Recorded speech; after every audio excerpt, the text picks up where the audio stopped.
Everyone, welcome to पवन वाग academy. आशा है आप सब लोग अच्छे होंगे स्टूडेंट्स।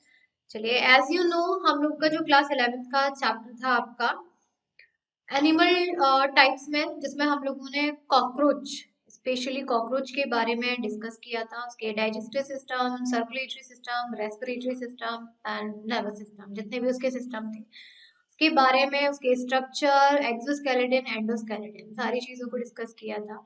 और बीच में आपके मिड सेक्शन में कुछ क्वेश्चंस भी थे, इंपॉर्टेंट क्वेश्चंस, जिसमें मैंने आपको वो नहीं करवाया था, क्योंकि आप लोगों को पता ही है हम लोग हमेशा जो मिड सेक्शन के चैप्टर के क्वेश्चंस होते हैं वो लास्ट में डिस्कस करते हैं।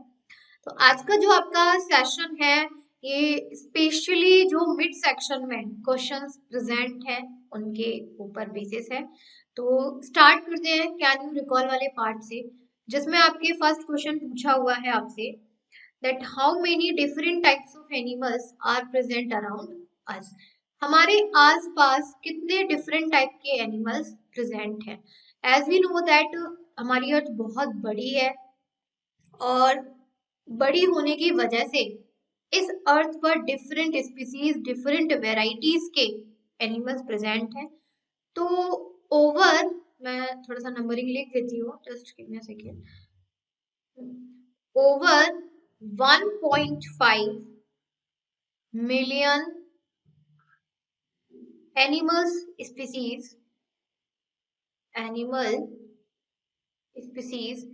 are present around us। यानी कि ये भी हमारी फिक्स्ड नहीं है कि हम ये कह सके कि हाँ ये फिक्स्ड है, हमारी इतनी होती है, बिल्कुल भी नहीं। ये अप्रोक्स में नंबरिंग है कि एनिमल की 1.5 मिलियन स्पीसीज हमारे आसपास इस अर्थ पर प्रेजेंट है। नेक्स्ट क्वेश्चन देखिए, क्वेश्चन सेकंड पूछा गया है आपसे that with can a person complete detailed study of each of those animals। देखिए, आप लोगों ने क्लास 9th में भी बहुत सारे प्लांट्स के फाइलम, स्पीसीज वगैरह ये सब पढ़ी थी कुछ, और क्वेश्चन इसमें पूछा गया है कि हमारे आसपास जो कि 1.5 मिलियन स्पीसीज प्रेजेंट है एनिमल्स की, उनको स्टडी करना, उनके हर एक एनिमल को स्टडी करना पॉसिबल है। तो इसका आंसर सीधा सीधा जो आप लिखोगे, no, it is not possible. 1.5 million species है। स्पीसीज कितनी है? 1.5 मिलियन है। अब आप खुद सोचिए स्टूडेंट्स कि स्पीसीज में भी कितनी वेराइटीज होंगी। स्पीसीज तो सिर्फ एक एनिमल का एक थोड़ा सा एंसेस्टर है कि वो हाँ इससे बिलोंग होके आया, इससे प्रोड्यूस्ड होके आया, इवॉल्व होके आया है। लेकिन उस स्पीसीज में भी तो मिलियंस बिलियंस में एनिमल्स प्रेजेंट होंगे। सो अपनी एक पूरी लाइफ में इतने सारे एनिमल्स को स्टडीड करना पॉसिबल नहीं है, क्योंकि कुछ एनिमल्स तो ऐसे हैं जो आज के प्रेजेंट टाइमिंग पर फाउंड भी नहीं है भाई। जंगलों में, डेजर्ट, माउंटेन्स पर रहते हैं इंसेक्ट हुआ, एनिमल्स हुआ, कोई भी, उनके बारे में हमें पता भी नहीं है, तो आप उनके बारे में कैसे पढ़ोगे? So it's not possible. Next question, question number third पूछा गया है that which phylum is most diverse and populace. हमारे एनिमल्स में हमने डिफरेंट टाइप्स के फाइलम्स पढ़े थे, और इस क्वेश्चन में पूछा गया है कि सबसे ज्यादा डाइवर्स और पॉपुलस फाइलम कौन सा है। तो इसका जो सिंपल आंसर आप स्टूडेंट्स लिखेंगे वो है आर्थ्रोपोडा। आर्थ्रोपोडा जो सबसे ज्यादा डाइवर्स और पॉपुलस फाइलम है सारे फाइलम में। आर्थ्रोपोडा जो कि हमारा कहीं ना कहीं डेवलप्ड फाइलम में आता है, डेवलप्ड फाइलम में आता है। इसके अंदर जितने भी एनिमल्स होते हैं, आर्थ्रोपोडा के अंदर जितने भी एनिमल्स आते हैं उनमें जॉइंटेड लेग्स प्रेजेंट होते हैं, जॉइंटेड लेग्स प्रेजेंट है। जितने भी सिस्टम है, nervous system, circulatory system, respiratory system, digestive system, well developed होते हैं, वेल डेवलप्ड होती हैं। तो इन्हीं सारी चीजों की वजह से ये जो हमारा आर्थ्रोपोडा है मोस्ट डाइवर्स है। और पॉपुलस की बात करें तो एटलीस्ट इसमें 50 लाख स्पीसीज प्रेजेंट है एनिमल्स की। 50 लाख स्पीसीज का मतलब है यहाँ पर 50 लाख स्पीसीज का मतलब है दैट मीन कि इसमें और भी बहुत सारी जितनी आपकी एनिमल्स की वेराइटीज हैं वो प्रेजेंट होंगी। तो this is the most diverse and populous phylum in whole animal phylum. Next देखिए क्यूरियोसिटी बॉक्स है, पूछा गया है why do insects need moulting. मैंने आप लोगों को माउटिंग का मतलब बताया था that what is moulting. Moulting का मतलब होता है कि जितने भी हमारे इंसेक्ट होते हैं वो इंसेक्ट है, कुछ एनिमल्स भी होते हैं जो कि अपनी बॉडी की जो अपर लेयर होती है एक्सोस्केलेटन है उसको रिलीज करते हैं, उसको छोड़ते हैं, राइट, यही होता है माउटिंग। पूछा गया कि इंसेक्ट्स में ये माउटिंग क्यों जरूरी है। इसका रीजन है कि जैसे जैसे इंसेक्ट्स ग्रो करती हैं वैसे वैसे उनकी जो अपर लेयर होती है स्किन की वो बेकार डैमेज होती जाती है, डैमेज होती जाती है और अंदर से नई स्किन आती चली जाती है, जिसकी वजह से जो ओल्ड स्किन है, जो डैमेज और ओल्ड स्किन है वो माउल्ट होती चली जाती है, मतलब निकलती चली जाती है, और अंदर से जो न्यू स्किन है वो न्यू स्किन कह दीजिए या न्यू एक्सोस्केलेटन कह दीजिए, वो क्या है, कवर अप करती चली जाती है। तो माउल्टिंग बहुत इंपॉर्टेंट है क्योंकि जैसे जैसे उनकी ग्रोथ होगी इंसेक्ट्स की, उनके जो स्किन होती है अपर स्किन या एक्सोस्केलेटन डैमेज होती है, डैमेज होने की वजह से वो ओल्ड हो जाती है, ब्रेक हो जाती है बीच में से, तो उसके कुछ काम की नहीं है, उसको उसकी बॉडी को प्रोटेक्ट नहीं कर पाएगी और अंदर से न्यू स्किन आती चली जाती है, ओल्ड स्किन को माउंट कर देते हैं और न्यू स्किन उनकी पूरी बॉडी को कवर कर लेती है। नेक्स्ट देखिए सेकंड क्वेश्चन में that what is the difference between simple and compound eyes. तो आप लोग एक साइड में लिख लीजिए सिंपल, एक साइड में आप लिख सकते हैं यहाँ पर कंपाउंड। अब हम लोग देखते हैं that what is the difference. सबसे पहले हम लोग बात करते हैं सिंपल आई की। Simple I is made up of only one single unit, one single unit. ये जो हमारी सिंपल आई है ये सिंगल यूनिट से बनी होती है। यही हम कंपाउंड आईज की बात करें तो कंपाउंड आईज हमारी मल्टी यूनिट से बनी होती है जिसको हम लोग बोलते हैं ओमेटेडिया, ommatidia. These are the multi unit, not a single unit. ज्यादातर जो कंपाउंड आईज होती हैं आर्थ्रोपोडा फाइलम में होती हैं और जो सिंपल आईज होती हैं वो मैमल्स में ज्यादा होती हैं। थर्ड पॉइंट की बात करें हम लोग, सिंपल आईज हमारा स्ट्रेट एंगल कवर करती है। स्ट्रेट एंगल मतलब जो सिंपल सामने दिखाई दे रहा है, straight angle. Compound eyes wider angle को कवर करती है, मतलब आसपास यहाँ लेफ्ट और राइट में भी इसको क्या करती है, वो कवर करती है वाइडर एंगल को। फोर्थ है सिंपल आईज में आपकी सिंगल इमेज बनती है, सिंगल इमेज बनती है। कंपाउंड आईज में ओमिटेडिया, जितने ओमिटेडिया होंगे, जितनी यूनिट होंगी, जितने ओमिटेडिया होंगे उतनी मल्टी इमेज बनेगी। और मल्टी इमेज बनने का मतलब है वो इमेज एक दूसरे में घुस जाती है, हेमिंटू से समझ गए आप लोग, घुस जाती हैं एंड देन जितनी भी वो एक इमेज बनेगी उसको ब्लर कर देती है, जिसकी वजह से कॉकरोच को समझ में ही नहीं आता कि लेफ्ट जाना है, राइट जाना है, आगे क्या है या फिर पीछे क्या है। तो this is the difference. Next आपका एक डू यू नो है that cockroaches eat young cockroach, such tendency is called cannibalism. ये हम लोगों ने शायद आपके जो चैप्टर था उसमें नहीं हो पाया था। डू यू नो में ये है कि जो कॉकरोचेस होते हैं, एडल्ट कॉकरोचेस जो पूरी तरीके से मेच्योर है, वो यंग कॉकरोचेस जो छोटे छोटे कॉकरोचेस हैं उनको ईट करते हैं। उनकी इस टेंडेंसी को बोलते हैं कैनिबैलिज्म। इसलिए जो बेबी कॉकरोच है उनको जरा पेरेंट्स उनके जो पेरेंट कॉकरोच है बड़ा बचा के रखते हैं ताकि कोई दूसरा एडल्ट मेच्योर कॉकरोच आके उनको खा ना जाए। नेक्स्ट है use your brain power that why body cavity of cockroach is called as haemocoel. हम लोगों ने पढ़ा था कि जो कॉकरोच की बॉडी कैविटी है उसे हम हेमियोकॉल कहते हैं, right.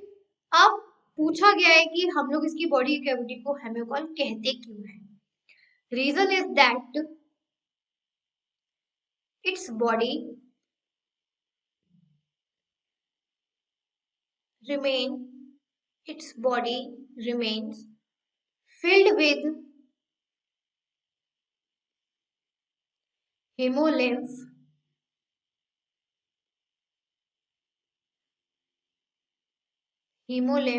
Blood.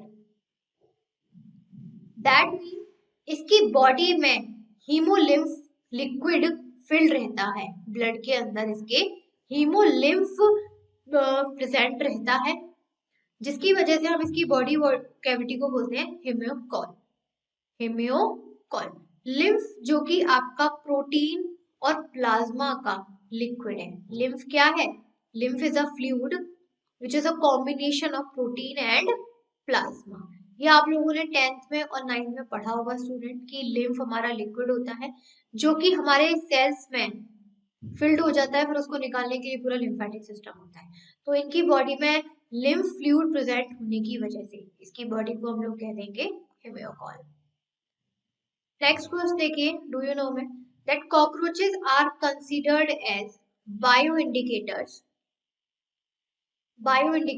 And their presence indicate unhygienic condition. यहाँ पर बोला गया है कि जो कॉकरोचेस हैं वो as a bio indicator considered किए जाते हैं।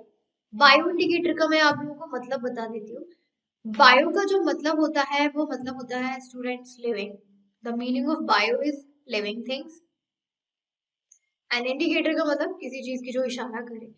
कहा गया है कि अगर किसी भी जगह पे कॉकरोचेस फाउंड आउट होते हैं, सीधा सीधा मतलब है कि वहां पर और भी लिविंग थिंग्स डेफिनेटली प्रेजेंट होंगे ही होंगे and their presence indicate unhygienic condition.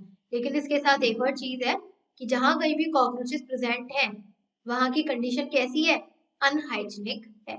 Bio indicator भी है यानी कि लिविंग थिंग्स डेफिनेटली वहां कहीं आसपास प्रेजेंट होगी एंड अनहाइजीनिक कंडीशन को भी शो करती है। इसके बाद आपके कुछ क्वेश्चन थे एक्सरसाइज के, मुझे इंपॉर्टेंट लगे तो मैंने सोचा कि क्यों ना आप लोगों को करवा दिए जाए।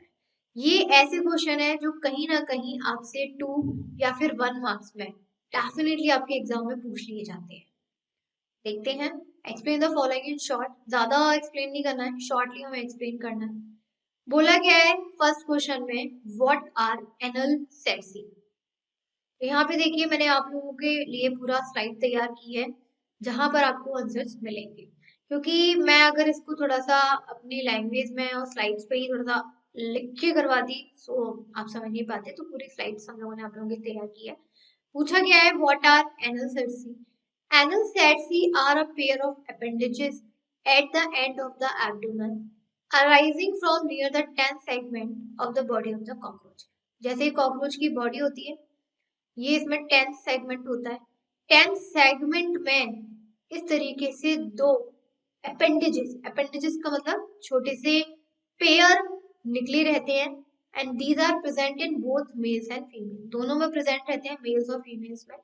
Anal cerci are important sense organs of the organism as they are wind sensitive and detect vibration. और ये जो एनल सर्सी हैं ये एक तरीके से सेंस ऑर्गन का काम करते हैं। कैसे? विंड सेंसिटिव और डिटेक्ट वाइब्रेशन। इन लोगों को दिखाई तो देता नहीं है ढंग से, ये सिर्फ वाइब्रेशन को डिटेक्ट करते हैं। और वाइब्रेशन इनका कौन से ऑर्गन से डिटेक्ट होता है? एनल सर्सी से। विंड सेंसिटिव है, अब इन्हें तो सुनाई भी नहीं देता है, हवा आ रही है नहीं आ रही है कुछ भी नहीं है, कान नहीं होते इन लोगों के। तो जैसी हवा वगैरह आती है तो वाइब्रेशन होगा थोड़ा सा, जैसे ही विंड का वाइब्रेशन इसके एनल सेट्सी पर महसूस होता है, प्रोड्यूस्ड होता है, ये छुप जाके क्या करता है? छुप जाता है कोने में। नेक्स्ट पूछा गया है व्हाट इज गैंग्लियन। देखिए यहाँ पे व्हाट इज गैंग्लियन है, यहाँ पे क्वेश्चन सारे वही लिखे हुए हैं, डोंट वरी। नेक्स्ट क्वेश्चन में पूछा गया है what is ganglion. A ganglion is a group of neuron cell bodies in the peripheral nervous system. हम लोगों ने काफी बार ये वर्ड पढ़ा था अपने चैप्टर में, गैंग्लियन गैंग्लियन गैंग्लियन, ये पढ़ा था। Ganglion is the group of neuron cell bodies. इसके अंदर जो न्यूरॉन सेल बॉडीज हैं बहुत सारी होंगी। जैसे हमारी नर्वस सिस्टम में हमारे पूरे नर्वस सिस्टम में न्यूरॉन प्रेजेंट है, नर्व सेल प्रेजेंट है, राइट। और जब बहुत सारे नर्व सेल अपना एक ग्रुप बना लेते हैं तो हम लोग बोल देते हैं उसको nervous system. Same as it is इसके अंदर भी बहुत सारे न्यूरॉन सेल या नर्व सेल प्रेजेंट है। और जब बहुत सारे न्यूरॉन सेल मिलके अपना एक ग्रुप बना लेते हैं उसको हम लोग क्या बोलते हैं? Ganglion, peripheral nervous system. Next question देखिए, that what is the role of hypopharynx, that means tongue, cockroach की टंग का जो रोल है या कह सकते हैं मेन फंक्शन है वो क्या है? The hypopharynx functions to guide food into the oesophagus and away from the larynx during normal swallowing. इसकी टंग का काम होता है, इसकी हाइपोफैरिंक्स का है कि फूड को बताना कि जब ये कॉकरोच जब कुछ खाता है तो उस टंग का क्या काम होता है? उस टंग का काम है इसके फूड को सलाइवा में मिक्स करने का, और जब इसका फूड सलाइवा में मिक्स हो जाए तो फिर वो फूड पाइप ईसोफेगस में एंटर करे एंड देन अंदर स्टोमक में जाके एंटर हो जाए। ये काम होता है टंग का। टंग का काम ही क्या होता है? खाने को हमारे फूड पाइप तक पहुंचाना। नेक्स्ट देखिए, what is mesenteron? Mesenteron refers to one of the parts of the digestive system of the insect। देखिए आप लोगों के ना बुक में ये वाला क्वेश्चन नहीं आया होगा, जब आप लोगों ने चैप्टर पढ़ा होगा तो ये मेसेंटेरॉन वर्ड नहीं आया था। ठीक है, मैं बता देती हूँ that what is mesenteron. Mesenteron refers to one of the parts of the digestive system of the insect। Insect के डाइजेस्टिव सिस्टम का एक पार्ट है मेसेंटेरॉन। The digestive system of insect is classified into three parts, namely stomodion, mesenterion and protodion। जो insects के अंदर digestive system होता है, यहाँ पर सिंपल किसी कॉकरोच की बात नहीं हो रही है, बल्कि इंसेक्ट्स में जितने भी इंसेक्ट आ जाते हैं उन सब की बात हो रही है। और इंसेक्ट में जितने भी डाइजेस्टिव सिस्टम है ये हमारे तीन पार्ट्स में डिवाइडेड होते हैं, स्टोमोडियम, मेसेंट्रियन एंड प्रोक्टोडियम।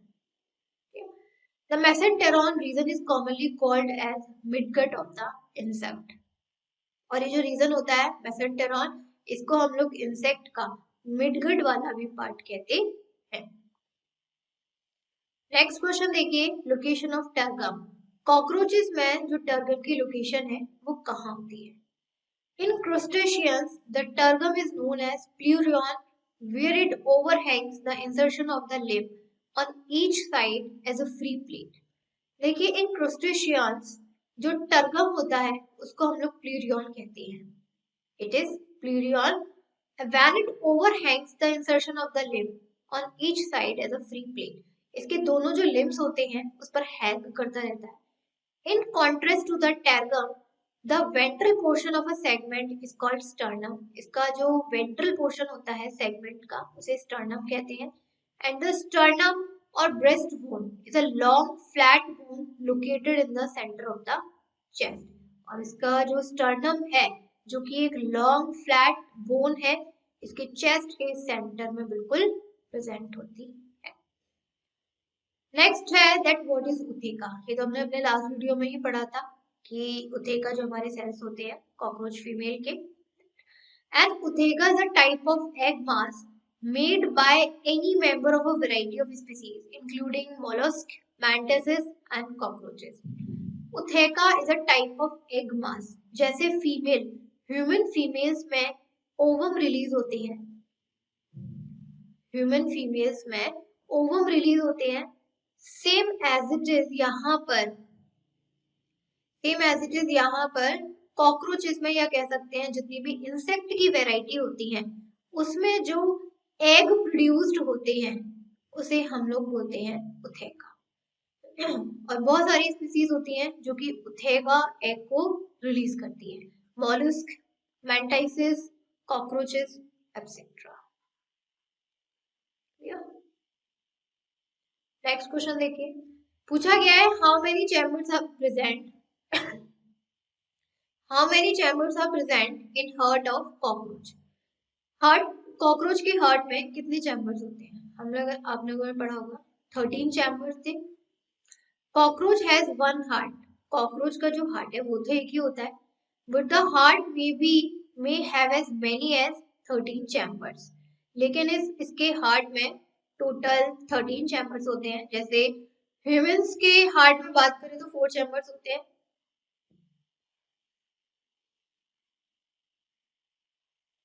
इस तरीके से 1 2 3 एंड 4 चैम्बर्स होते हैं, राइट। तो यहाँ पर जो कॉकरोच का हार्ट होता है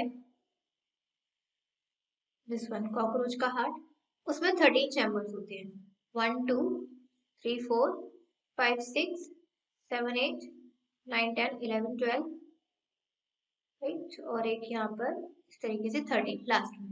ओके, तो इस तरीके से 13 चैम्बर्स होते हैं compare to 4 in the human heart, left and right atrium, left and right ventricle. इसमें भी वही है, जैसे ह्यूमन हार्ट में हमारे आर्ट्रियम और वेंट्रिकल होते हैं, इसमें भी left atrium, left atrium, left atrium, left atrium, right ventricle, right ventricle, right ventricle, like that. And its heart is a tube shape, इसका हार्ट ट्यूब शेप में होता है, ये तो मैंने बनाई दिया।